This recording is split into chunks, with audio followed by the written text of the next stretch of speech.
Hello everyone, good morning. আমি উমা। আমার ছোট্ট একটা পরিবারের পক্ষ থেকেই তোমাদের সকলকে জানাই অনেক অনেক ওয়েলকাম আর ভালোবাসা। দিনটা ছিল শুক্রবার আর এখন ঘড়ির কাঁটাতে বাজে সকাল 7:10 বা 15 মতন। আমি সকালবেলা ঘুম থেকে উঠতে উঠতে ওই যে 6:30 বেজে গেছে। কালকে রাত থেকে না বৃষ্টি শুরু হয়েছে আর সকাল থেকেও এক ফোঁটা বন্ধ হচ্ছিল না। আমি সকালে ঘুম থেকে উঠে ছেলেকে ফ্রেশ করিয়ে সকালের টিফিনটা খাইয়ে দিয়েছি আর আমিও কিন্তু রেডি হয়ে গেছিলাম ছেলেকে নিয়ে স্কুলে যাব। হঠাৎ করে স্কুল থেকে ফোন করে বলছে আজকে যেহেতু বৃষ্টি হচ্ছে আসতে হবে না, মানে স্কুল ছুটি, তো সেহেতু আসতে হবে না। আমি ভেবেছিলাম বৃষ্টি হোক আর যাই হোক ছেলেকে একবার স্কুলে দিয়ে আসব, কিন্তু ওরা ফোন করে বারণ করেছিল। তো আর কি করবো বলো তো, আমি কিন্তু জামাটা চেঞ্জ করে আবারও কাজে লেগে পড়েছি। বৃষ্টির সময় কাজ করতে সবারই অসুবিধা হয়। যাদের ঘরের ভিতরে সমস্ত কিছু ব্যবস্থা না থাকে তাদের তো ভীষণ কষ্ট। যেহেতু আমার রান্নাঘরটা ভীষণ পরিমাণে ভাঙাচোরা, বৃষ্টি হলে না জল পড়ে, তো আমার ভীষণ কষ্ট হয় যখন বৃষ্টি হয় তখন রান্নাঘরে দাঁড়িয়ে দাঁড়িয়ে রান্না করতে। প্লাস কিন্তু সমস্ত জায়গাটার মধ্যে জল পড়ে, তখন দেখবে আর ভালো লাগে না। আমরা বেশিরভাগ গৃহিণীরা সময়টা কাটাই রান্না করে, সকাল থেকে রান্নাঘর থেকে কিন্তু আমরা সমস্ত কিছু শুরু করি। যদি রান্নাঘরের অবস্থা এরকম হয় তখন তো ভীষণ কষ্ট হয়। তবে এই কষ্টের মধ্যেও কিন্তু সমস্ত কিছু সাজিয়ে গুছিয়ে রেখে সংসারটা সুন্দর করে গুছিয়ে রাখার চেষ্টা করি। আর সকালে এই যে রান্নাঘরটাকে অন্তত দুবার মোছা হয়ে গেছে। সকালে ছেলের খাবারটা বানিয়েছি তখন একবার মুছেছি, আবারও যেহেতু কন্টিনিউ জল পড়ছে, টেবিলের উপরে জল পড়ে পড়ে একাকার হয়ে যাচ্ছে। টেবিলটা আবার কোথায় রাখবো, ওখানে যেখানে রেখেছি ওইখানেই রেখে দিয়েছি। তো যাই হোক, টেবিলটা সকাল থেকে দুবার মোছা হয়ে গেছে, রান্নাঘরটা পরিষ্কার পরিচ্ছন্ন করে নিয়েছি। আর এখন এই যে জামা কাপড়গুলো কালকেই শুকিয়ে গেছিলো জানো তো, আর ছেলের রেনকোটটা বের করেছিলাম আর ছেলের জামা কাপড়গুলো বের করেছিলাম, ওকে পরাবো, স্কুলে নিয়ে যাব, যেহেতু স্কুল থেকে বারণ করে দিয়েছে। তো ভাবলাম চলো সবটা গুছিয়ে টুছিয়ে আবার জায়গাতে রেখে দিই। আমি কিন্তু কখনো স্কুল বন্ধ করতে চাই না, সব সময় ছেলেকে কিন্তু স্কুলে নিয়ে যাওয়ার চেষ্টা করি, বৃষ্টি হোক আর যেটাই হোক না কেন। কারণ কি বলতো, মাসের শেষে তো আমাদেরকে অনেকটা পয়সা দিতে হয়, সে কারণে আমি স্কুলটা একদমই বন্ধ করতে চাই না। বৃষ্টির মধ্যে বাইরে কাজ করতে না পারলেও কিন্তু ঘরের ভিতরে আমাদের অনেক কাজকর্ম আছে। যারা কাজকর্ম করতে ভালোবাসে তাদের কাজের কখনো অভাব হয় না, একটা কাজের পর একটা কাজ কিন্তু হাজির হয়ে যায়। বারিন্দার অবস্থা ভীষণ বাজে অবস্থা, রান্নাঘরের অবস্থা ভীষণ বাজে অবস্থা, কোনো রকম ওই যে পরিষ্কার করেছি। আর বৃষ্টিটা একবারে বন্ধ হয়ে গেলে আবার ভালো করে পরিষ্কার করব। আর অনেক দিন হয়ে গেছে শোকেজের উপরের জায়গাটা না মোছা হচ্ছে না, কাপড়টা চেঞ্জ করা হচ্ছে না, কাপড়টা বেশ পরিষ্কার পরিচ্ছন্ন থাকে। আমি কিন্তু কাপড়ের উপরে জায়গাটা ভালো করে কাপড় দিয়ে মুছে নিই, ঝাড়ু দিয়ে পরিষ্কার করে নিই, সে কারণে কিন্তু কোনো রকম ধুলোটুলো কিছুই পড়ে না। আর সে কারণে মাঝে মধ্যে চেষ্টা করি কাপড়টাকে সরিয়ে ভালো করে জায়গাটা মুছে আবার সুন্দর করে গুছিয়ে রাখতে। ঘরের ভিতরে আমরা অনেক জিনিসপত্র দিয়ে ঘর সাজিয়ে রাখি, কিন্তু কয়জন পারে সবসময় ঘরটাকে নিট অ্যান্ড ক্লিনভাবে রাখতে। আর বৃষ্টির মধ্যে বাইরের অবস্থা যেমনই হোক না কেন, ঘরে যদি প্রত্যেকটা জায়গা যদি পরিষ্কার থাকে তখন অনেকটা ভালো লাগে। দেখবে বৃষ্টির মধ্যে সবাই আজ শুয়ে বসে থাকতে পারে না, সবারই কাজকর্ম আছে। আমার তো একা সংসার, কাজের কিন্তু অভাব নেই, কাজ করলে কাজ আমি না সারাদিনও শেষ করতে পারি না। তো ভাবলাম চলো ছেলেকে নিয়ে একটু পড়াবো, বই খাতা নিয়ে গেলাম, ছেলে এক ফোঁটাও পড়লো না। তো ভাবলাম চলো ঘরের কাজগুলো করে নিই। আর এই যে জানালাগুলো খুলছি না, যেহেতু বাইরে বৃষ্টি হচ্ছে, ঝিরিঝিরি করে কিন্তু কন্টিনিউ বৃষ্টি হয়েই যাচ্ছে। তো যাই হোক, আমি এদিকে আমার মতন করে ঘরটরগুলো ভালো করে গুছিয়ে নিয়েছিলাম। আসলে কি বলতো, ঘরের ভিতরেও অনেক কাজকর্ম থাকে, অনেক সময় অনেক কিছু কিন্তু অনেক দিন বাদে বাদে গোছালে দেখবে কেমন একটা লাগে। আমি কিন্তু সবসময় জায়গাতে গুছিয়ে রাখতে ভীষণ ভালোবাসি, কোনো জিনিস পরের জন্য জমিয়ে রাখি না, একদমই ভালো লাগে না আমার। সবসময় চেষ্টা করি প্রত্যেকটা দিনের কাজগুলো প্রত্যেকটা দিন গুছিয়ে নিতে। আর চালের ড্রামগুলো এই যে প্রচুর পরিমাণে ধুলো পড়ে তো, আর সেগুলো কিন্তু একটু মুছে রাখারও চেষ্টা করি। আর একটা ড্রামে কিন্তু চাল বাড়ন্ত হয়ে গেছে, তো আরেকটা ড্রাম থেকে নিয়ে চাল রেখে দিয়েছি। কালকে অনেক জামাকাপড় কাচা হয়েছে, বেশিরভাগ জামাকাপড় শুকিয়েছে, কিন্তু বিছানার চাদর বালিশের কাভারগুলো একদমই শুকায়নি, হালকা হালকা শুকিয়েছে। সবটা বারান্দার মধ্যে ছড়িয়ে দিয়েছি রাতের বেলায়। কালকেও কিন্তু আমাদের এখানে সারাটা দিন বৃষ্টি হয়েছিল ঝিরিঝিরি করে, কিন্তু মাঝখানে বিকেলে একটু বন্ধ হয়েছিল। আবারও রাত থেকে কিন্তু বৃষ্টিটা শুরু হয়েছে। এখন তো বর্ষাকাল, এখন যখন তখন বৃষ্টি হবে, তবে জামা কাপড় ধুলে না সেগুলো যদি শুকাতে না পারি না, তখন ভীষণ একটা অসুবিধা হয়। যেরকম বিছানা চাদর টাদর কিন্তু অনেকটা বড়, আর সেগুলো কিন্তু ঘরের ভিতরেও দেওয়া যায় না। আর বিশেষ করে আমি ভিজে জামা কাপড় কখনো ঘরের ভিতরে মেলে দিই না, যেহেতু আমার বারান্দাতে জায়গা আছে, ওখানে কিন্তু দড়ি টাঙিয়ে কিন্তু ওই যে কোনো রকম ওখানে ভিজে জামা কাপড় কিন্তু দেওয়া যায়, একটু হাওয়া বাতাসে বেশ ভালোই কিন্তু টেনে যায়। যাই হোক, ঘরের ভিতরে আমি একদমই দিই না, কারণ ঘরটা কেমন একটা হয়ে যায়। এমনিতেও বৃষ্টি বাদলের দিনে দেখবে বালিশ কাতাগুলো একটু রোদ্দুরে না দিলেও কেমন একটা ভিজে ভিজে স্যাঁতস্যাঁতে হয়ে থাকে, ভালো লাগে না। সবসময় চেষ্টা করি ঘরগুলো অন্তত পরিষ্কার করে গুছিয়ে রাখার। আসলে বৃষ্টির দিনে না কাজ আমাদের অনেকটা বার করে করতে হয়, যাদের বাড়িঘরগুলো ভাঙা। বিশ্বাস করো, আমার তো ওই যে বারান্দা রান্নাঘরগুলোর অবস্থা ভীষণ খারাপ অবস্থা, সেহেতু কিন্তু আমাকে বৃষ্টির দিনে কিন্তু অনেকটা বার করে কিন্তু পরিষ্কারও করতে হয়। আজকে ভয়েস ওভার দিতে ভীষণ কষ্ট হচ্ছে, কারণ আমাদের বাড়ির পাশেই কিন্তু প্রচুর পরিমাণে মিউজিক চলছিল।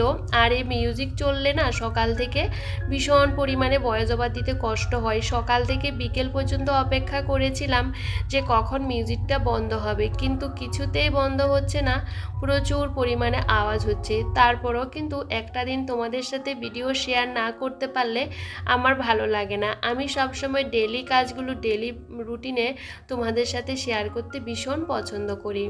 সকাল থেকে ছেলে তো এই ঘরে বসে আছে, দুষ্টুমি করছিল, তো তারপরে ওকে একটু সোফাতে বসিয়ে দিলাম, ভাবলাম চলো ঘরগুলো গুছিয়ে নিই। এমনিতেই বৃষ্টির দিনে বাইরের কাজগুলো করতে না পারলেও কিন্তু ঘরের প্রত্যেকটা জায়গা যদি আমরা পরিষ্কার করে নিট অ্যান্ড ক্লিনভাবে গুছিয়ে রাখতে পারি, দেখবে ঘরগুলো দেখতেও ভীষণ ভালো লাগে। আর জানো তো বন্ধুরা, বৃষ্টির দিনে কিন্তু ওই যে একবার বাইরে যদি কাজ করি, তখন আর ঘরের কাজগুলো একদমই করা যায় না। বিশেষ করে তো আমাকে রান্না করতে হলে বাইরে কিন্তু বারবার যেতেই হয়। তো আমি ভাবলাম চলো আগে ঘরটরগুলো গুছিয়ে নিই, তারপরে যাব রান্নাঘরে। কারণ কি বলতো, রান্নাঘরে গেলেও কিন্তু ওই যে রান্না করতে করতে বা রান্নার কাজকর্মগুলো গুছিয়ে রাখতে রাখতেও আমি অর্ধেকটা ভিজে যাব।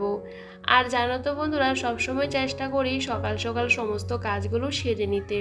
তবে যাই হোক, তোমাদের সাথে কথা বলতে বলতে এই যে আমার বিছানাটা খুব টান টান করে গুছিয়ে নিয়েছি, আর এখন সোফাটা ভালো করে ঝেড়ে পরিষ্কার করে ওটাও গুছিয়ে নিয়েছি। আর সকালে ছেলেকে অনেকটা বার পড়াতে বসিয়েছি, কিন্তু ঠিক করে একদমই পড়তে বসেনি, ভীষণ পরিমাণে দুষ্টুমি করছিল। তো ভাবলাম চলো ও ওর মতন থাকুক, শুধু ঘর থেকে বেরোতে দিচ্ছি না, যেহেতু বারান্দাটা ভিজে। আর এই বারান্দাটা দিয়ে ও কিন্তু ওই ঘরে গেলে স্লিপ খাবে আর কি, যেহেতু ওই টাইসের ঘর, বুঝতেই পারো। তো সেহেতু ছেলেকে কিন্তু মোবাইলটা দিয়ে কিন্তু আমি বসিয়ে রেখেছি। আর কি বলতো, ভীষণ পরিমাণে দুষ্টুমি করছে, একবার এখানে যাচ্ছে একবার ওখানে যাচ্ছে। আর পায়ে পায়ে জল লাগলে ওরও কিন্তু শরীরটা খারাপ হবে। ছোট্ট একটা বাচ্চা থাকলে ওদেরকে বৃষ্টি বাদলে রাখতে ভীষণ সমস্যা হয়ে যায়। জানো তো, আমার ছেলে তো এত দুষ্ট হয়ে গেছে, কোনো কথাই শুনতে চায় না। তারপরে বাধ্যতামূলক ওকে মোবাইলটা দিয়ে ওই যে ঘরের একটা কর্নারে বসিয়ে রেখেছি। যাই হোক, এখন এই যে ঘরগুলো মুছে নিচ্ছিলাম, কারণ কি বলতো, ভাবলাম চলো ঘরগুলো মুছে স্নান করে নেব, কারণ বাইরের উঠোনটা ঝাড় দেব। কারণ কি বলতো, বৃষ্টি বাদলের দিনেও না উঠোনটা ঝাড় দিতে হয়, যেহেতু গাছের ফুলগুলো পড়ে না আর কেমন একটা হয়ে থাকে।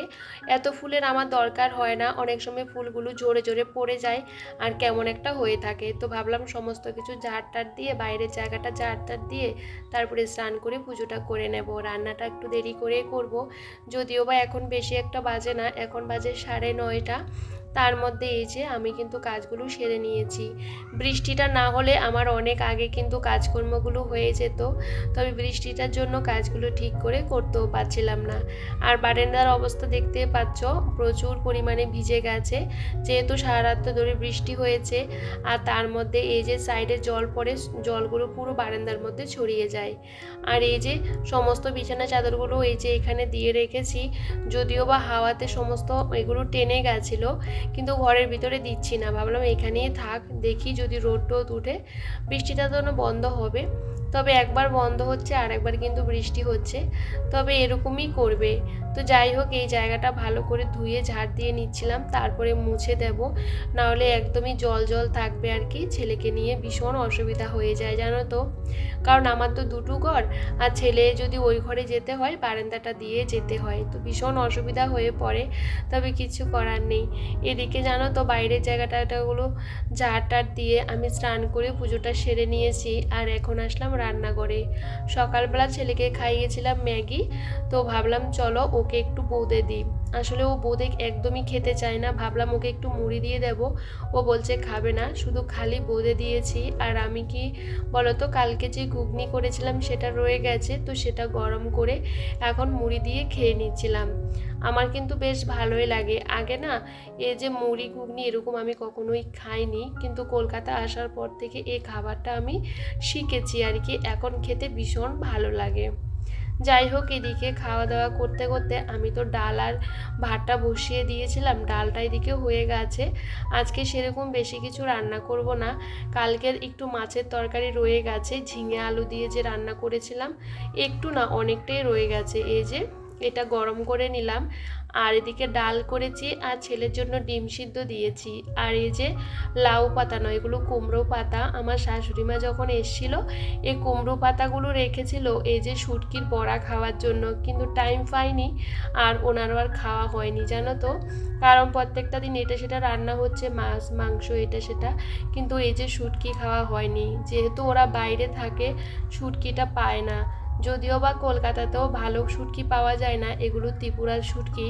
তো আমার ভাই আর ও যে বৌদি এসেছিলো তখন এনেছিল। তো যাই হোক, এদিকে কিন্তু আমাকে দিয়ে গেছিলো, তো আমি মাঝে মধ্যে করে খাই। তবে জানো তো, এ পাতার মধ্যে দিয়ে সমস্ত কিছু মশলাপাতি দিয়ে এটা মিক্সিতে আমি পেস্ট করে নিলাম আর কি। যদিও বা বাটাতে মানে শিলনোড়াতে বেটে করলে না বেশ ভালো হয়, তবে শিলনোড়াতে কি করে বাটবো, এদিকে বৃষ্টি পড়ছে, কোনো রকম দাঁড়িয়ে দাঁড়িয়ে রান্নাবান্নাগুলো করছি জানো তো, আর ভালো লাগছিল না। রান্না তো করতে হবে, যেহেতু বাচ্চা আছে আর সবারই খিদে পায়, খাবারটা কিন্তু খেতেই হবে, যত কিছু যাই হয়ে যাক না কেন, রান্নাটা কিন্তু আমাদের কখনো মিস হয় না। তো এই যে আমি কিন্তু বড়াগুলোকে একদম হালকা ইয়েতে ভেজে নিয়েছি, আর ভীষণ ভালো লাগে খেতে জানো তো। আমার কিন্তু এদিকে রান্নাবান্না হয়ে গেছে, আর আজকে যেহেতু সেরকম বেশি কিছু রান্না করিনি, তাড়াতাড়ি করে রান্নাবান্নাও হয়ে গেছে। আর এই বৃষ্টির মধ্যে দাঁড়িয়ে দাঁড়িয়ে ওই যে যেহেতু রান্নাঘরে জল পড়ে ভীষণ কষ্ট হয়, ভাবলাম তাড়াতাড়ি সিম্পল রান্নাবান্না করে একবারে বেরিয়ে যাই। তো রান্নাঘর পরিষ্কার করে ছাতা মাথা দিয়ে বাসনকুসন মেজে আমি তাড়াতাড়ি করে ঘরে চলে আসলাম। এই বৃষ্টির মধ্যে বাসনকুসন মাজতে ভীষণই অসুবিধা হয়, আর অনেকটা বার করে বাইরেও যেতে হয়। বৃষ্টিটা কিন্তু কন্টিনিউ হয়ে যাচ্ছে, বৃষ্টি বন্ধ হচ্ছে না। তো তাড়াতাড়ি করে ছেলেকে কিন্তু স্নান দান করিয়ে খাইয়ে ঘুম পাড়িয়ে দিয়েছি, যেহেতু বৃষ্টি পড়ছে দুষ্টুমি করছে, তো ভাবলাম ঘুম পাড়িয়ে দিই। আর আজকে এই যে পার্সেল আসলো আমার জন্য দুটো ড্রেস, যেহেতু ছেলেকে স্কুলে নিয়ে যাই, আর আমার সমস্ত জামা কিন্তু ফুল হাতা, সেহেতু ভীষণ অসুবিধা হয় গরমের মধ্যে আর কি। তো সিম্পল এই জামাগুলো কিন্তু আমি নিয়েছি মিশো থেকে, ভীষণ ভালো এসেছে। তবে এত কম দামে কিন্তু মিশোতে কিন্তু ভালো ভালো জিনিসও পাওয়া যায়, আমার তো বেশ ভালো লাগে মিশোর প্রোডাক্ট। তবে চলো বন্ধুরা, আজকে ব্লগটা এখানেই শেষ করছি। আর আজকে ব্লগটা তোমাদের কেমন লাগলো কমেন্ট করে জানাতে একদমই ভুলো না। সবাই সবার পরিবারকে নিয়ে অনেকটা ভালো থেকো, সুস্থ